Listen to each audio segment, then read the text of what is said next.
주일날 제가 한 집사님에게 제 감사한 마음을 이렇게 표한 일이 있었습니다. 그 이유는요, 그 집사님께서는 이렇게 항상 그 집사님이 이렇게 예배 드리실 때 꼭 이 앞자리를 딱 이렇게 지키시더라고요. 그래서 저는 사실 뭐 표현은 안 하지만 이렇게 앞에 앉아 계신 분들에게 늘 감사한 마음이 있습니다. 물론 뒤에 계신 분들도 늘 감사한 마음이 있습니다. 그런데 항상 어떤 기회가 돼가지고 제가 집사님에게 감사한 마음을 전했죠. 이렇게 앞자리를 지켜주셔서 제가 힘이 나고 너무너무 감사합니다 라고 말씀을 하니까 집사님께서 제가 예상하지 못했던 답변을 하시는 거예요. 목사님, 제가 왜 이 앞자리를 사수하는지 아세요? 그러시더라고요.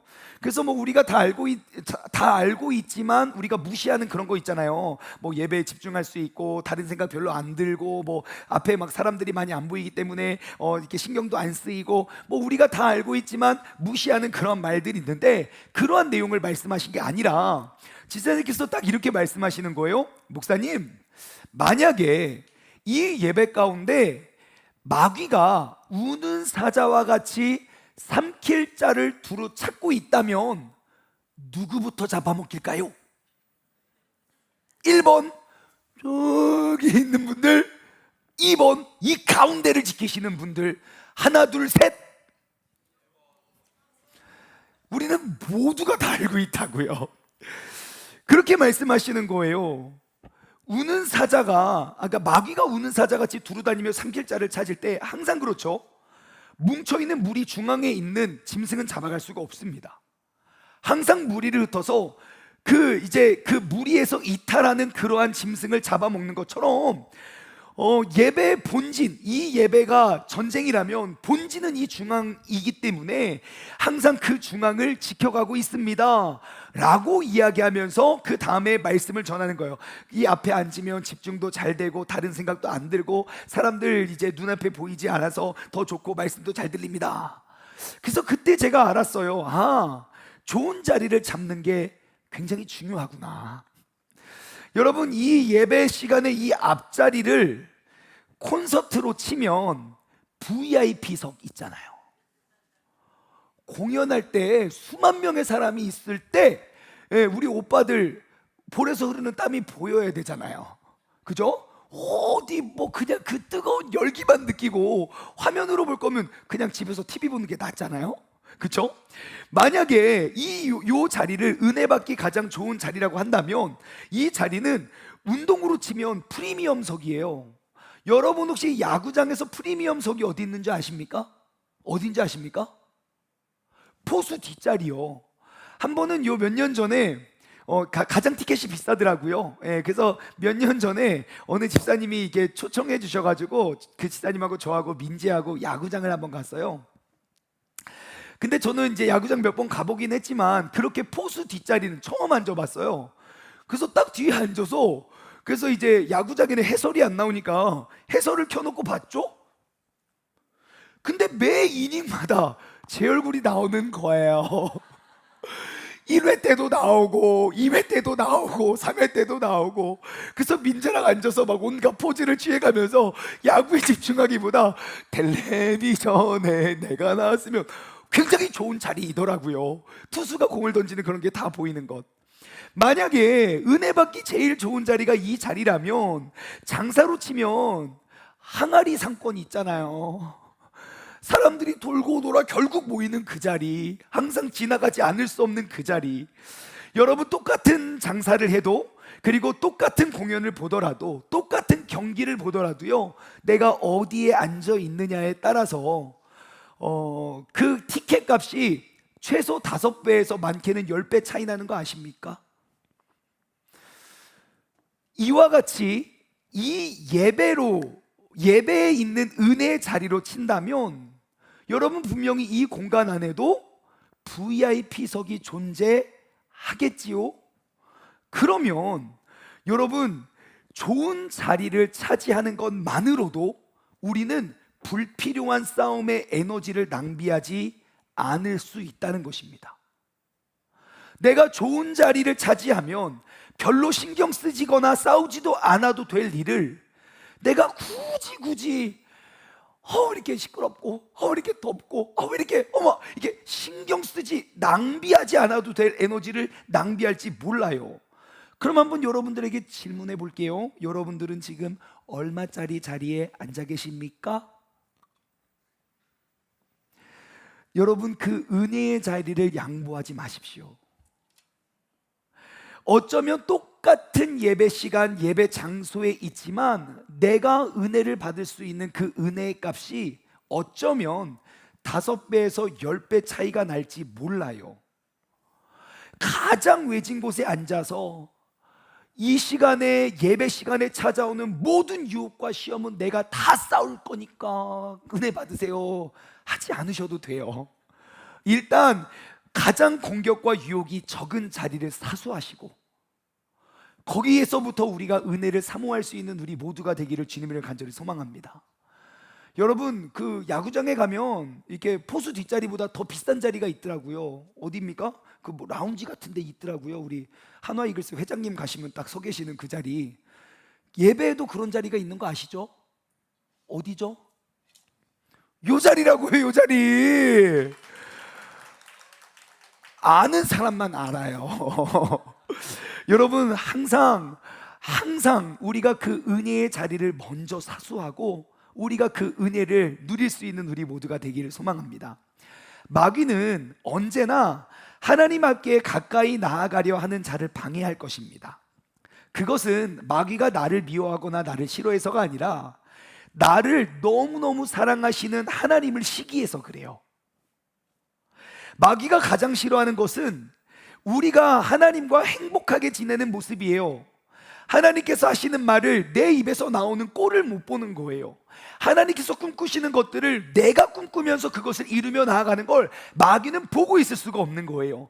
그래서 하나님을 향해 한 걸음 한 걸음 가까이 나아가는 것을 마귀는 보고만 있을 수 없기 때문에 어떻게 해서든지 하나님과 우리의 관계를 끊어내고 잘라내려고 그 마귀는 쉼없이 공격을 하고 있다는 것이에요. 여러분, 그럼 한번 큰 그림으로 볼까요? 하나님께서 세종중문교회, 오늘날 우리가 겪고 있고 우리가 밟고 있는 그 세종중문교회 행보를 보면 여러분, 우리가 세상 모든 사람들이 원하는 꿈만 꾸는 것이 아니라 꿈 너머에 있는 그 영원한 가치에 하나님의 소명을 이루고자 완벽하진 않아도 우리가 열심히 싸우고 노력하는 그러한 모임과 공동체를 하나님께서 보실 때에 하나님께서 좋아하실까요? 안 좋아하실까요? 답을 얻기는 어렵지 않겠지요. 말씀을 사모하고 예배를 회복하고 우리가 인간의 욕심, 인간의 무엇인가를 성취를 누리기 위함이 아니라 영원한 가치를 꿈꾸면서 나아가자고 외치고 있는 그 공동체를 하나님께서 어찌 미워하시겠습니까? 그러면 하나님께서 복을 안 주실 수가 없겠지요. 잘하는 거 한번 봐서 복을 줄까 말까 좀 고민 좀 해볼 게가 아닌 거예요. 여러분, 복 받는 사람은요, 복 받게 살고 하나님께서 복을 안 줄 수 없는 인생을 사는 거예요. 그러면 동시에 하나님의 정말 2024년 대한민국 전체에 막 부흥하는 교회가 그렇게 많지 않아요. 건물을 새로 지면 막 부흥할 것 같습니까? 절대 그렇지도 않아요. 건물 짓고 어려워하는 교회가 더 많아요. 그러면 하나님께서 기뻐하시는 교회라면 동시에 하나님이 기뻐하시는 만큼 마귀는 싫어하겠지요. 아마 내가 모르긴 몰라도 마귀 세계에서는 특별 경계 기간이 아닐까 싶어요.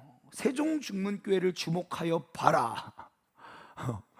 거기 특별히 우는 사자와 같이 두루 다니면서 삼킬자를 찾아라 라고 하고 있지 않을까 싶어요.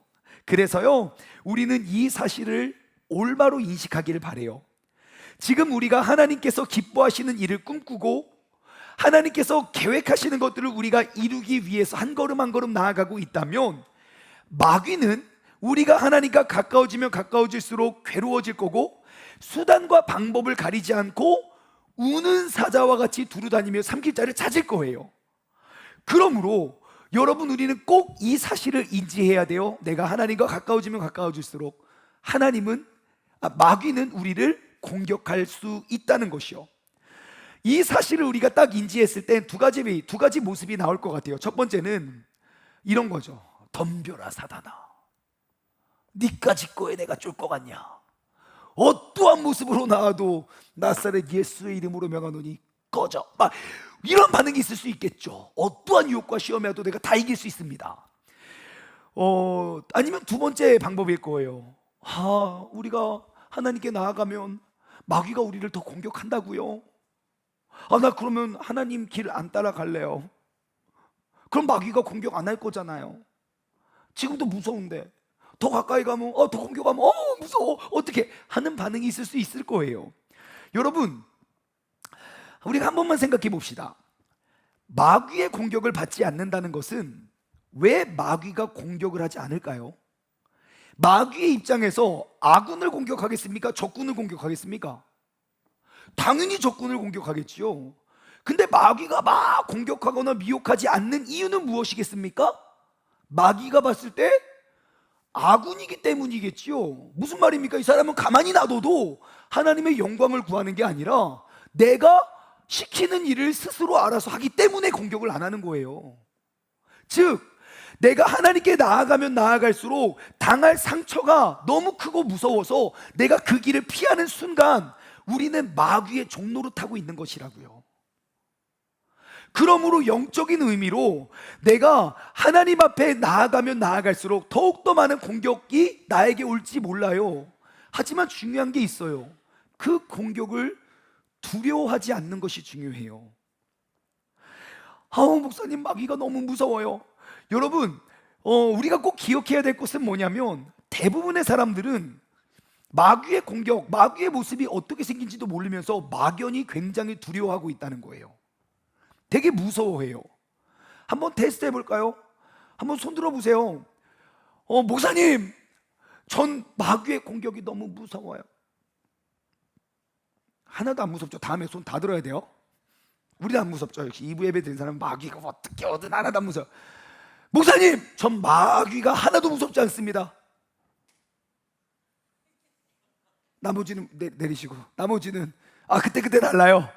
선생님, 그때 달라요. 무서울 때도 있고 안 무서울 때도 있고. 자, 여러분, 우리는요 마귀가 공격한다고 하면 무조건 무섭다는 인식을 먼저 바뀌어야 돼요. 왜냐하면 여러분, 마귀는 우리가 두려워할 만한 존재가 아니에요.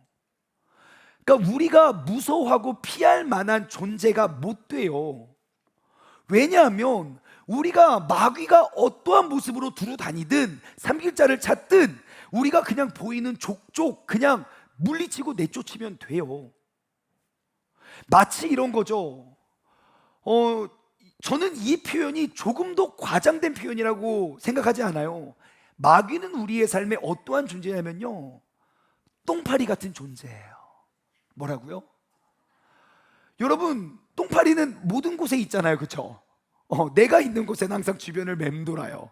밥 먹으러 식당을 가도 맴돌고 교회를 와도 맴돌고 그래요. 그러면 내가 이렇게 있는데 똥파리가 옆에 딱 앉았어요. 그럼 우리 어떻게 합니까? 똥파리가 너무 무서워서 하는 사람 아무도 못 봤어요. 똥파리 오면 어떻게 해요? 워이해요. 그럼 얘가 어떻게 합니까? 한 바퀴 돌고 또 와요. 그럼 또 어떻게 합니까? 워이하면 돼요. 그러다가 계속 귀찮게 하면 어떻게 하면 됩니까? 길을 모으고 빡 잡으면 돼요. 여러분, 마귀는 우리의 삶에 똥파리 같은 존재예요. 항상 주변에 맴돌아요. 워이하면 돼요. 그냥 똥파리 같은 존재라고 생각하면 내쫓으면 되는데 마귀가 나를 시험하고 공격한데 그러지 마세요. 우리가 마귀가 두려워 보이는 이유는 간단해요. 여러분, 예수님이 나와 가까이 계시면, 예수님이 나와 함께 계시면 마귀가 무서울 리 없지요. 하지만 마귀가 무섭다는 이유는 내 곁에 계신 예수님이 느껴지지 않기 때문이에요. 그러므로 성령 충만한 사람은 어떠한 시험과 유혹과 환난이 와도 당황하거나 두려워 떨지 않아요. 그냥 워이하면 돼요.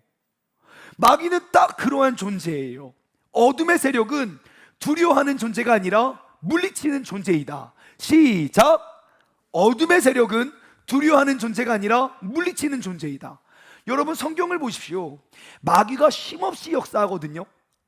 하나님이 아담과 하와를 지으셨을 때에도 마귀는 그 속을 틈타요. 그 둘의 사이를 이간질해서 갈라놓거든요.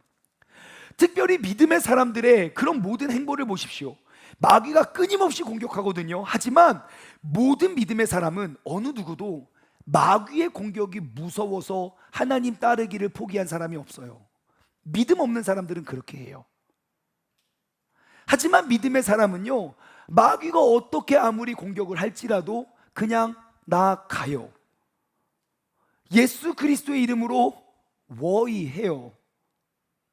또 오면 어때요? 또 내쫓으면 돼요. 계속 귀찮게 하면 어떡해요? 잡아 죽이면 돼요. 그렇게 이겨내는 거예요.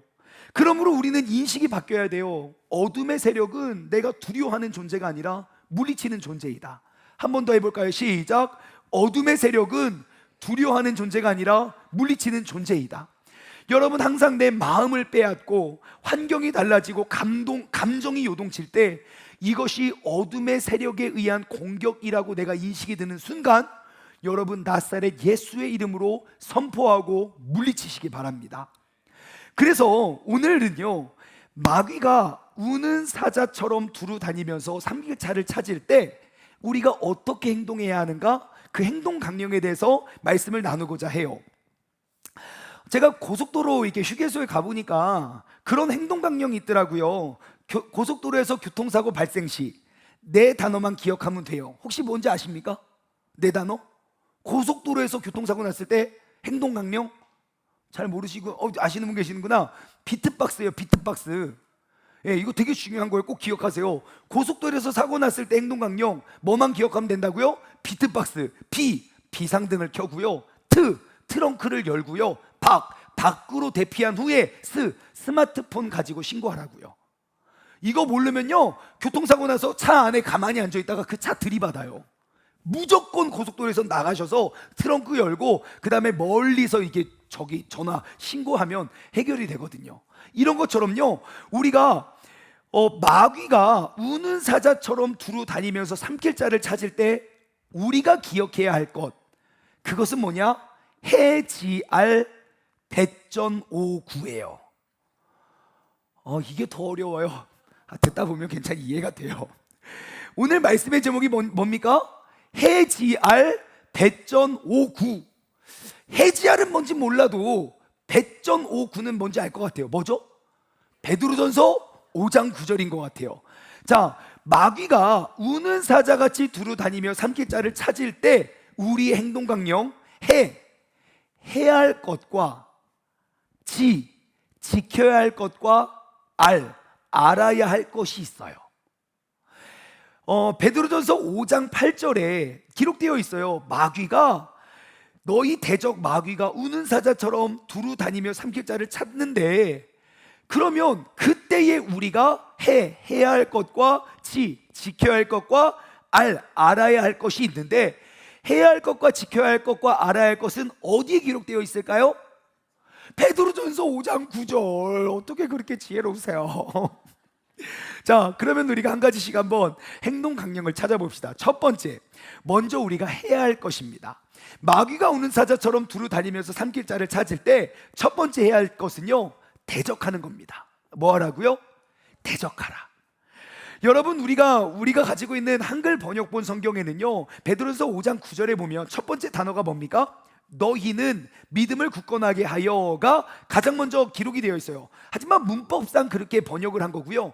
원래 헬라어 원어 성경을 보면 베드로전서 5장 9절의 첫 단어는 이런 거예요. 호 엔티스테테라는 단어예요. 그 단어가 가장 먼저 나와요. 근데 그 단어의 의미가 뭐냐면 영어로는 이런 거예요. resist him. 그러니까 그를 대적하라는 거예요. oppose him. 그와 맞서 싸우라는 거예요. 마귀가 우는 사자처럼 두루 다니잖아요. 딱 보면 그를 대적하고 맞서 싸우라는 거예요.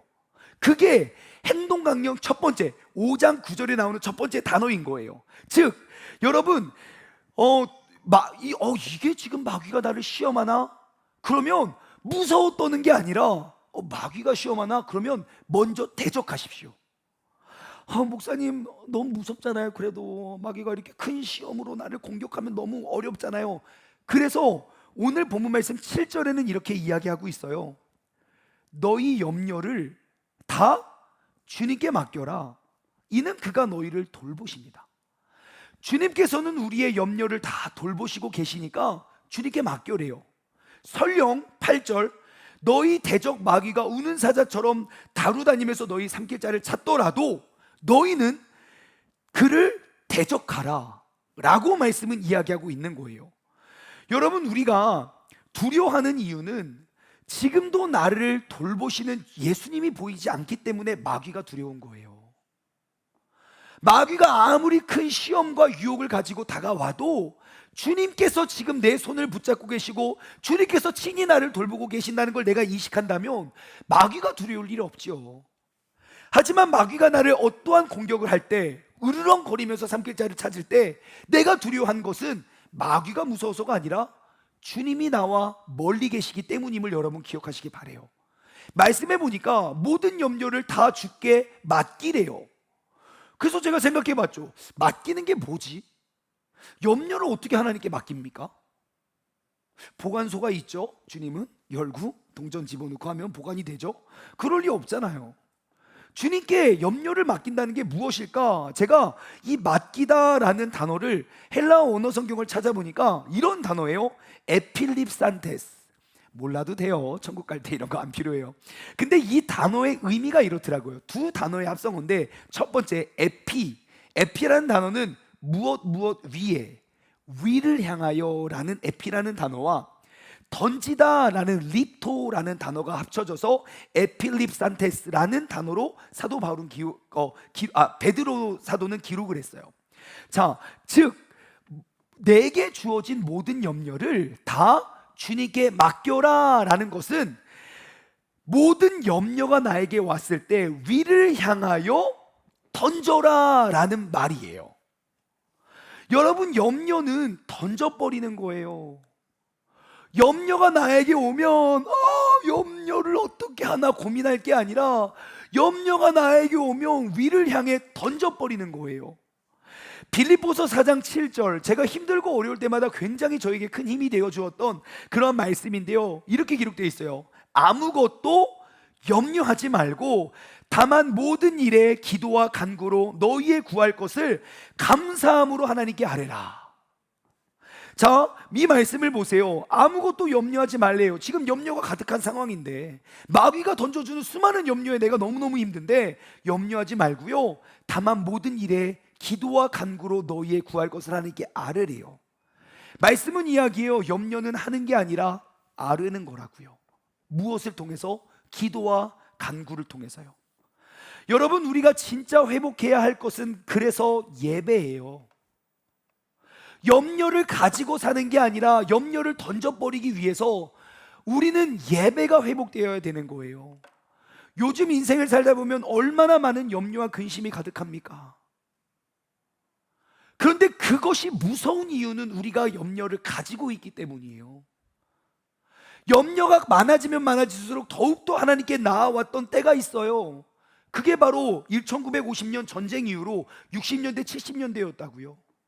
아무것도 의지할 힘과 능력이 없으니까 오직 주님 앞에 나와 새벽 4시부터 기도를 했다고요. 나에게 어떠한 상황과 환경을 주님께 계속 던졌어요. 그리고 났더니 70년대 80년대 대한민국에 전무후무한 그런 놀라운 부흥과 회복이 일어났잖아요. 이것이 한국 부흥의 시작점이었고 우리가 회복해야 할 좋은 믿음의 습관인 거예요. 여러분, 마귀가 우는 사자처럼 두루 다니며 삼킬 자를 찾거든 뭐 해야 된다고요? 대적하십시오. 내가 그 염려를 가지고 있지 말고요, 그 염려를 맡기십시오. 그래서 우리 교회는 너무너무 많은 예배가 드려지고 있잖아요. 월요일부터 금요일까지 아침 6시 여는 예배가 있고요, 수요일날 또 금요일날 저녁 예배가 있고요, 화요일날 기도회, 목요일날 기도회, 토요일날 커넥트 예배, 그리고 주일 예배. 내가 하나님께 나의 염려를 하늘을 향해 내어 맡길 수 있는 수많은 예배들이 있어요. 그러므로 염려를 가지고 있지 마십시오. 주님께 내어 맡길 수 있는 우리 모두가 되기를 소망합니다.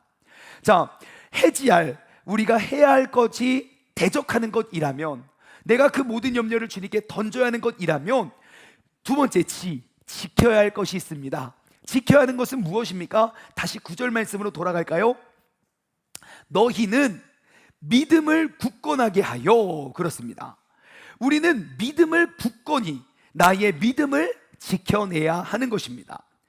여러분, 마귀는 그 이름, 마귀라는 이름의 정의가 이름 자체가 중상모략하는 자, 혹은 이간질하는 자, 혹은 속이는 자가 마귀의 이름의 뜻이에요.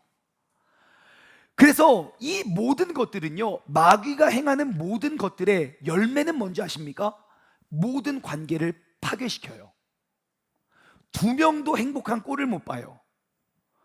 그래서 그 두 명, 내가 영원히 함께 살겠다고 말하는 그 두 명의 관계도 파괴시키기 위하여 의심을 집어넣는다고요. 하나님과 아담과의 관계가 그래서 깨진 거 아닙니까?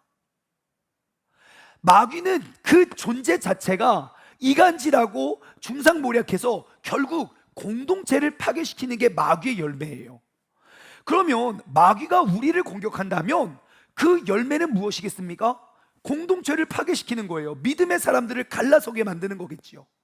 그러면 그 의심과 그러한 공격을 이겨낼 수 있는 유일한 열쇠, 가장 강력한 열쇠는 바로 믿음이에요. 마귀는 믿음을 파괴시켜서 결국 우리의 공동체, 믿음의 동력자들, 사람들을 갈라놓거든요. 그래서 가정을 깨트리는 거예요. 가정이 깨지면 사회의 모든 것도 우리가 힘을 얻을 수 없거든요. 그래서 부부의 관계를 깨트리는 거예요. 부모와 자녀의 관계를 깨트리는 거고요. 그게 다 마귀 짓이에요. 눈으로 보이는 건 이러한 시험이겠지요. 눈으로 보이는 이러한 염려겠지요. 결국 그 시험과 염려의 목적, 열매가 뭐냐고요? 그것을 통해서, 그거는 그냥 과정이고요, 보이지 않는 관계가 깨어져요. 믿지 못하고, 신뢰하지 못하고, 나를 세워주지 못하고, 내가 누군가를 일으켜 세우지 못하고. 그러므로 우리가 마귀의 공격이다, 으르렁거리는 것을 인지하는 즉시 우리가 가장 먼저 확인해야 될 것은 내 믿음이에요.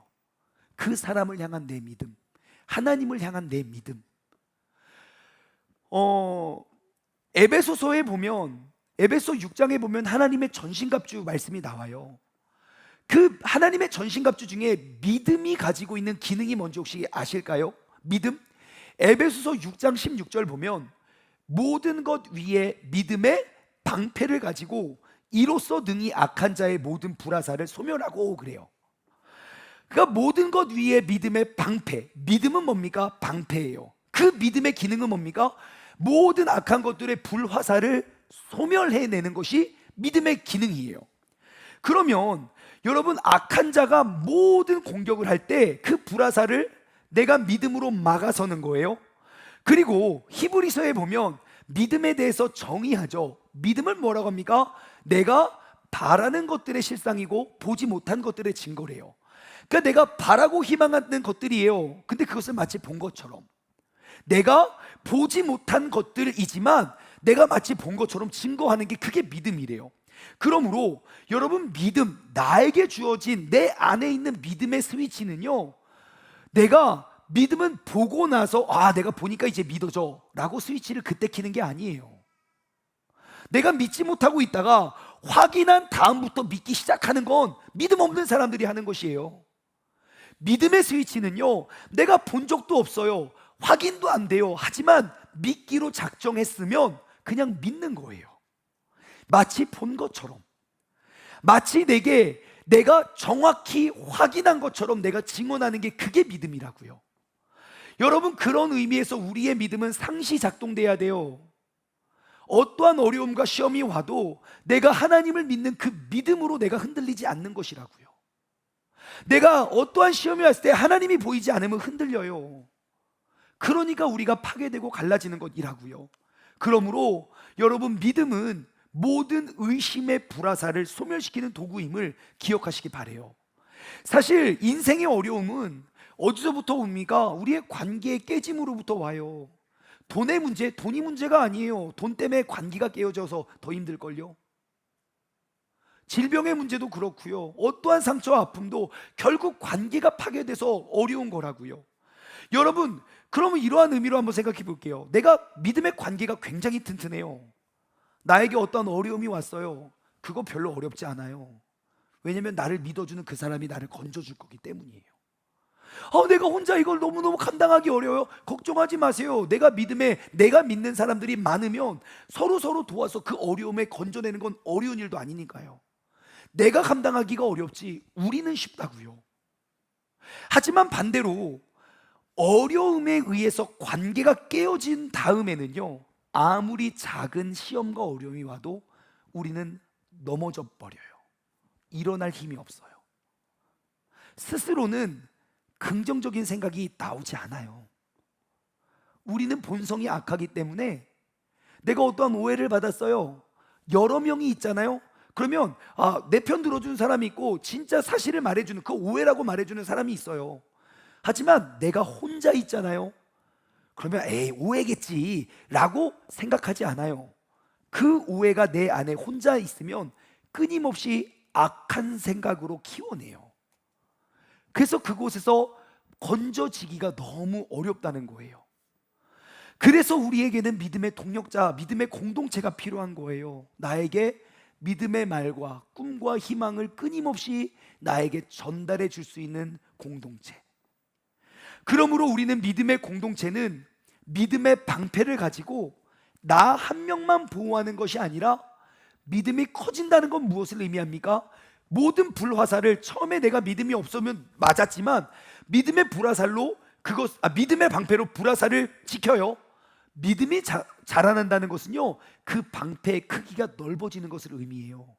그래서 믿음이 없어서 아파하고 있는 사람까지도 보호해 주는 것이 우리가 해야 될 일이에요. 사실 교회라는 공동체는요, 커다란 믿음으로 하나가 되면 우리는 이 도시에 있는 유혹을 막아서야 되는 존재들이에요. 여러분 생각해 보세요. 내가 믿음의 방패로 내 믿음을 지키고 있는데 옆에 사람이 너무 힘들어요. 다행이다. 나만 살고 죽어서. 나만 살고 고생 좀 해라. 그런 사람 아무도 없어요. 옆에서 그렇게 큰 어려움을 당하고 있으면 마땅히 그와 함께 막아서는 게 우리라고요. 그게 사람이에요. 옆에서 물에 빠졌어요. 수영을 못해요. 아이고 잘 됐네. 무슨 쳤네. 잘못을 적질래. 그래. 그런 사람 없다고요. 그러니까 내가 아는 사람이건 모르는 사람이건 그렇게 아픈 어려운 상황에 있으면 우리는 먼저 뛰어 들어가서 그를 건져내는 게 인간의 본성이라고요. 그러므로 여러분, 이제 내게 주어진 믿음의 방패를, 내가 믿음을 키워 더욱더 큰 방패를 만들어 우리에게 오는 공격들을 막아서 줄 수 있는 믿음의 사람이 되기를 주님을 소망합니다. 제가 이 믿음의 방패를 생각하니까 한 가지 떠오르는 에피소드가 있어요. 제 핸드폰 메모장에는 장민율 어록이 있거든요. 장민율 어록. 때는 민율이가 4살 때였습니다.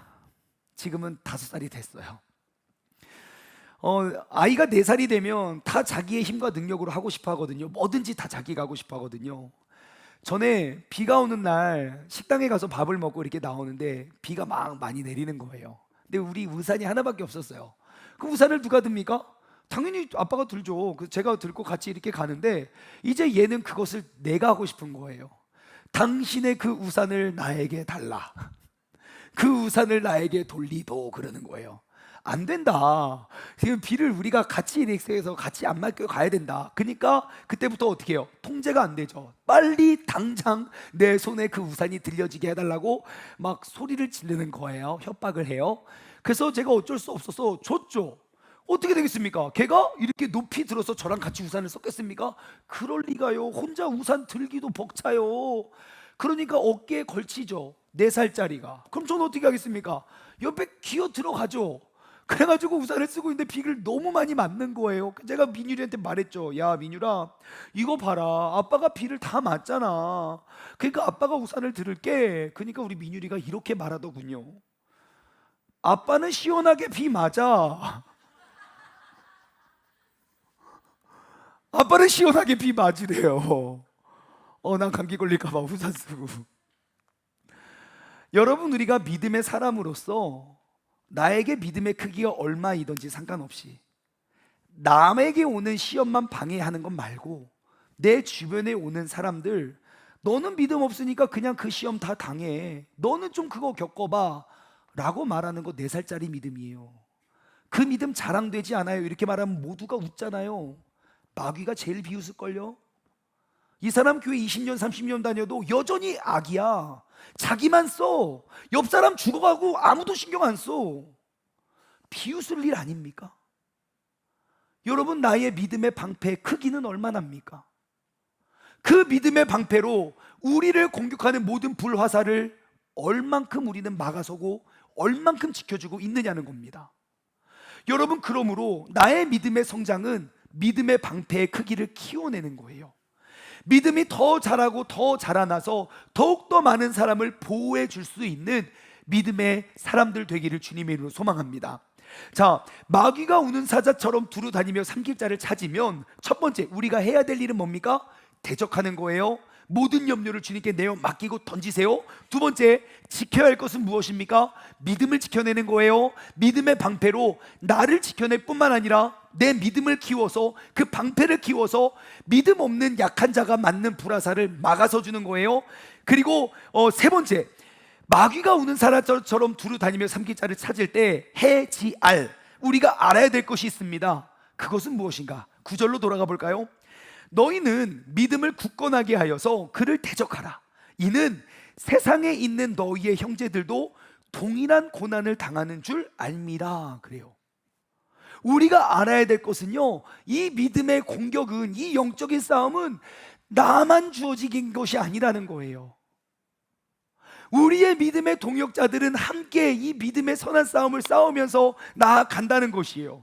여러분, 말씀이 참 재밌어요. 한번 9절 말씀을 보세요. 이는 세상에 있는 너희의 형제들도 동일한 고난을 당하는 줄 알아라. 우리가 알아야 될 동일한 고난을 받고 있는 형제들은 지금 어디에 있습니까? 말씀대로라면 세상에 있다고요. 교회에 있는 것이 아니에요. 우리가 믿음을 가지고 세상에 나아가면 그러한 핍박과 어려움을 우리가 겪게 돼요. 그 선한 싸움은 나만 싸우는 게 아니에요. 우리가 믿음을 붙잡고 있다면 믿음이 없는 세상에서는 똑같은 공격을 당할 거예요. 하지만 내가 혼자라고 생각하면 그거 못 이겨내죠. 우리가 함께하고 있다는 사실을 기억하시기 바래요. 초대교회를 보세요. 교회 역사도 없어요. 전통도 없어요. 아무것도 없어요. 하지만 내가 성령이 충만하지 않았을 때에는 성전에 기도하러 갈 때마다 그 길거리에 앉아서 구걸하는 사람이 보이지가 않았어요. 사랑스러워 보이지가 않았어요.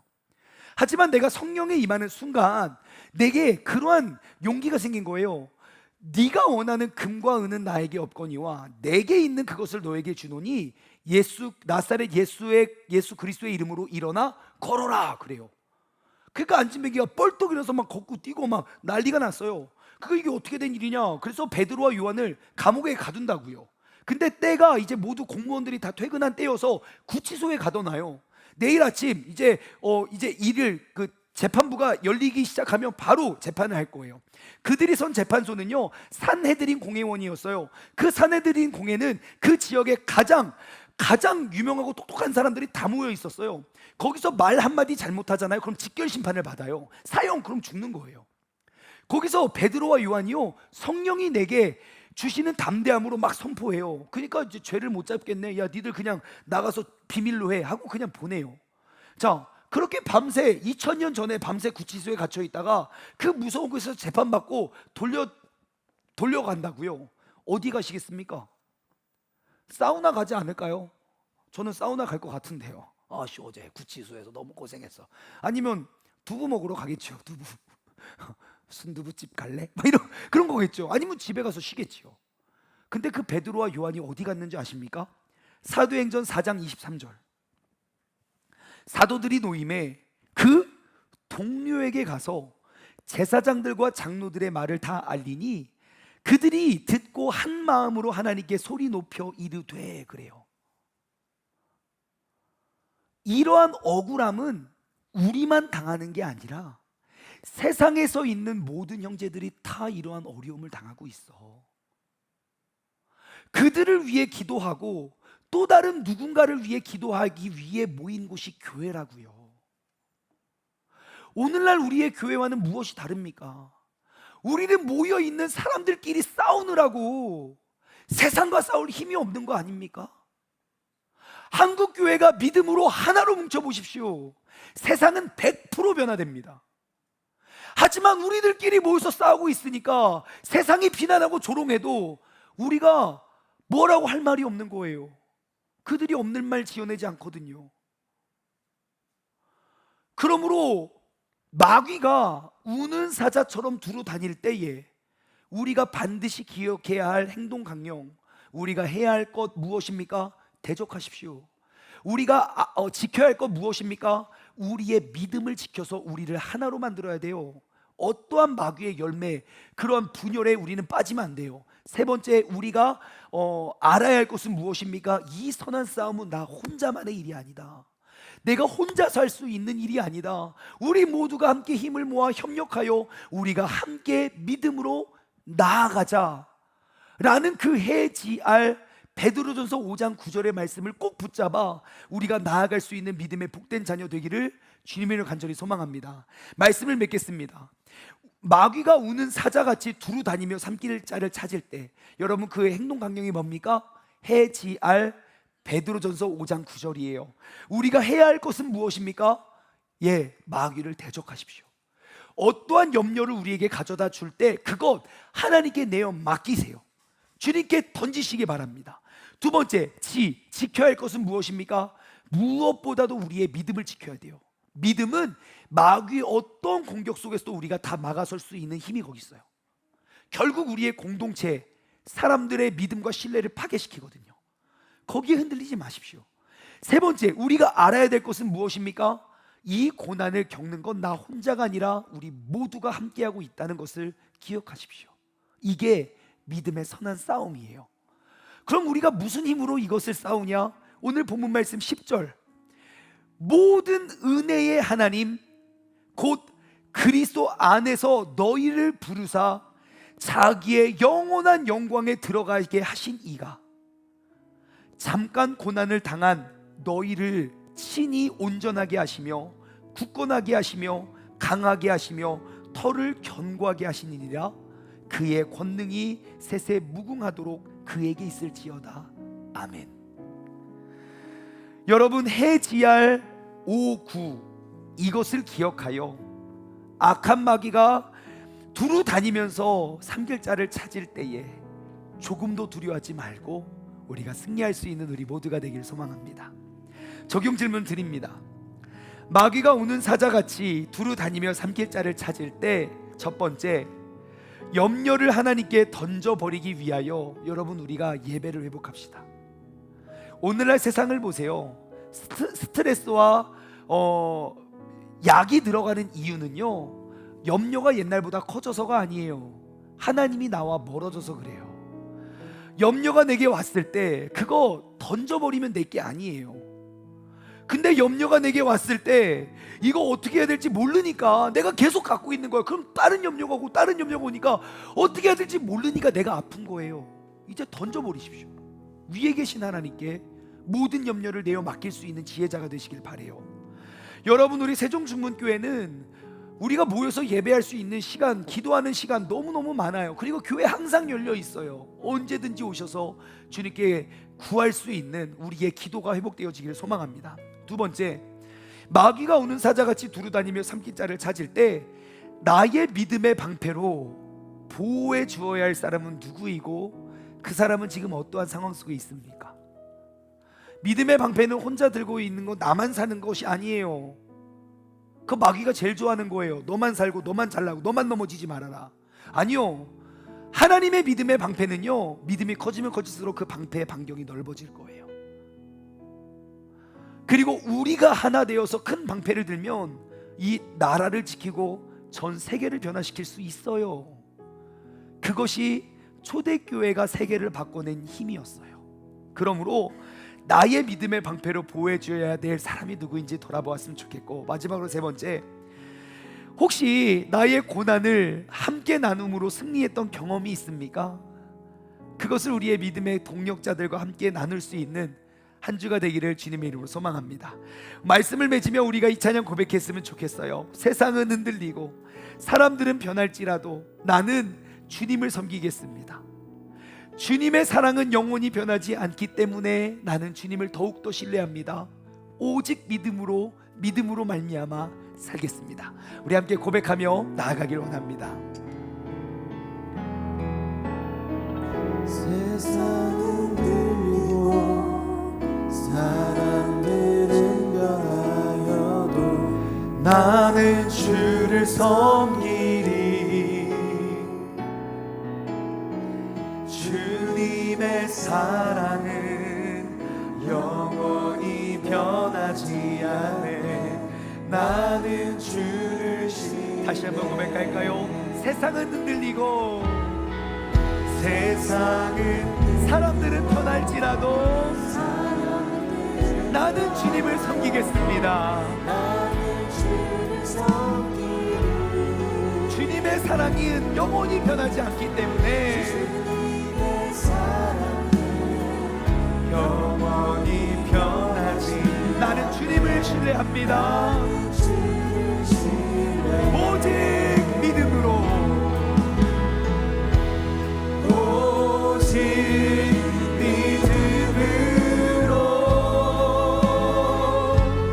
믿음으로 내가 살리라.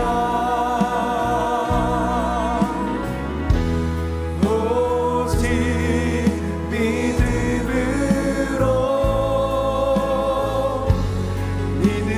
내가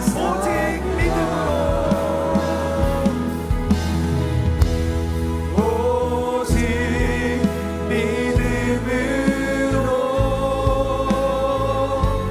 믿음으로 내가 살리라.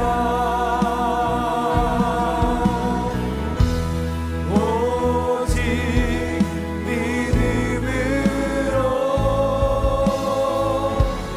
믿음으로 내가 살리라. 믿음 흔들리고 사람들이 주님을 떠날지라도 나는 주님을 섬기겠습니다. 그 하나님의 나라는 영원히 쇠하지 않기 때문에 나는 주님을 신뢰합니다. 한 번 더 고백할까요? 믿음 흔들리고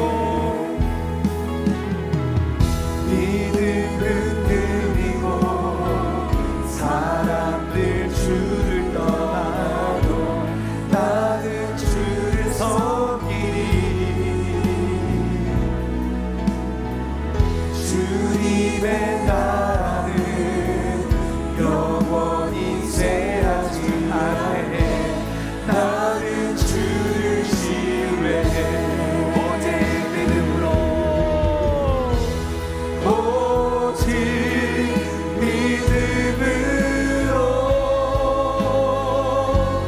믿음으로 내가 살리라. 나는 믿음으로 삽니다. 오직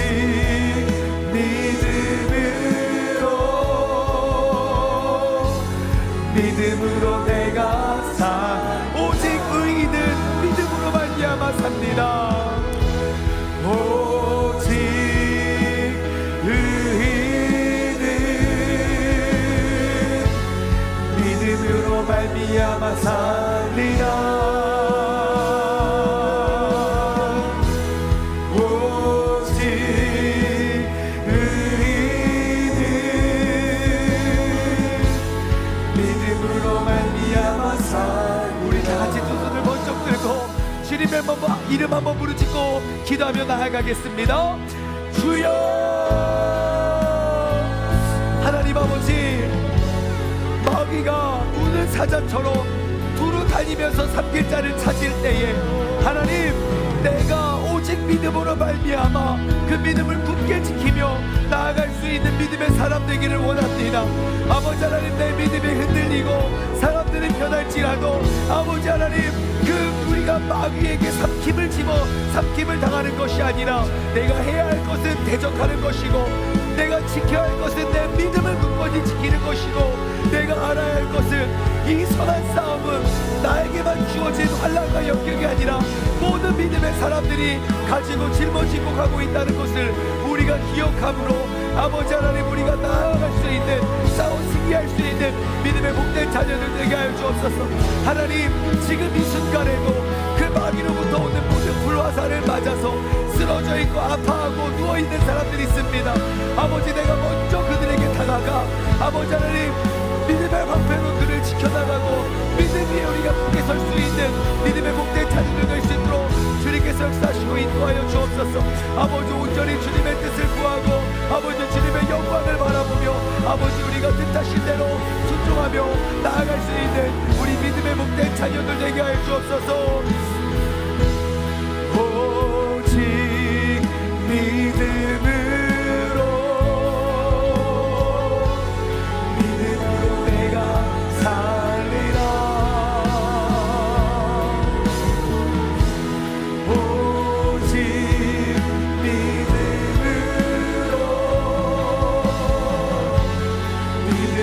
내가 오직 믿음으로 오직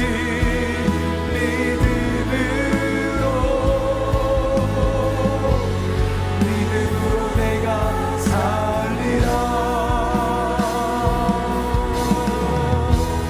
오직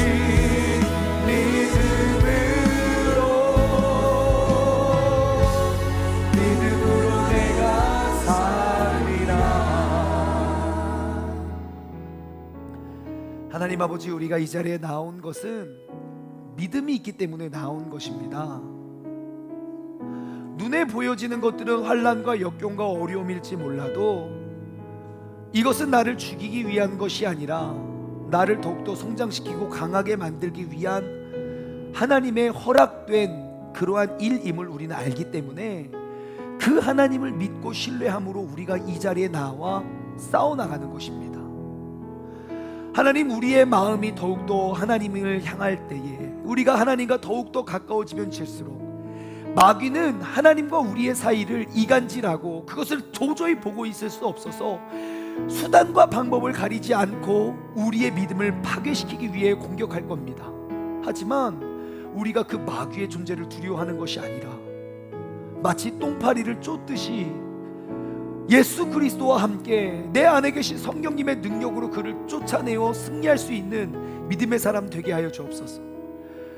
마귀가 두루 다니면서 우는 사자와 같이 삼킬자를 찾을 때에 우리가 꼭 기억해야 될 것, 해지알, 우리가 해야 할 것은 우리가 마귀를 대적하는 것이고, 우리가 지켜야 할 것은 우리의 관계와 공동체를 파괴시키는 믿음을 지켜야 되는 것이고, 우리가 알아야 할 것은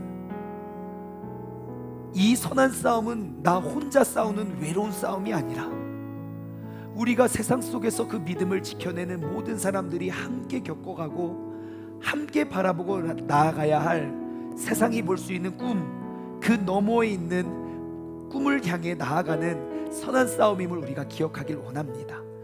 하나님, 오늘 이 자리에 모여있는 우리 믿음의 공동체들, 우리의 믿음의 방패를 더욱더 키워서 지금도 죄와 사망 가운데 갈 길을 잃어버린 자들에게 향하는 불화살을 우리가 소멸할 수 있는 그런 믿음의 방패를 들게 하여 주옵소서.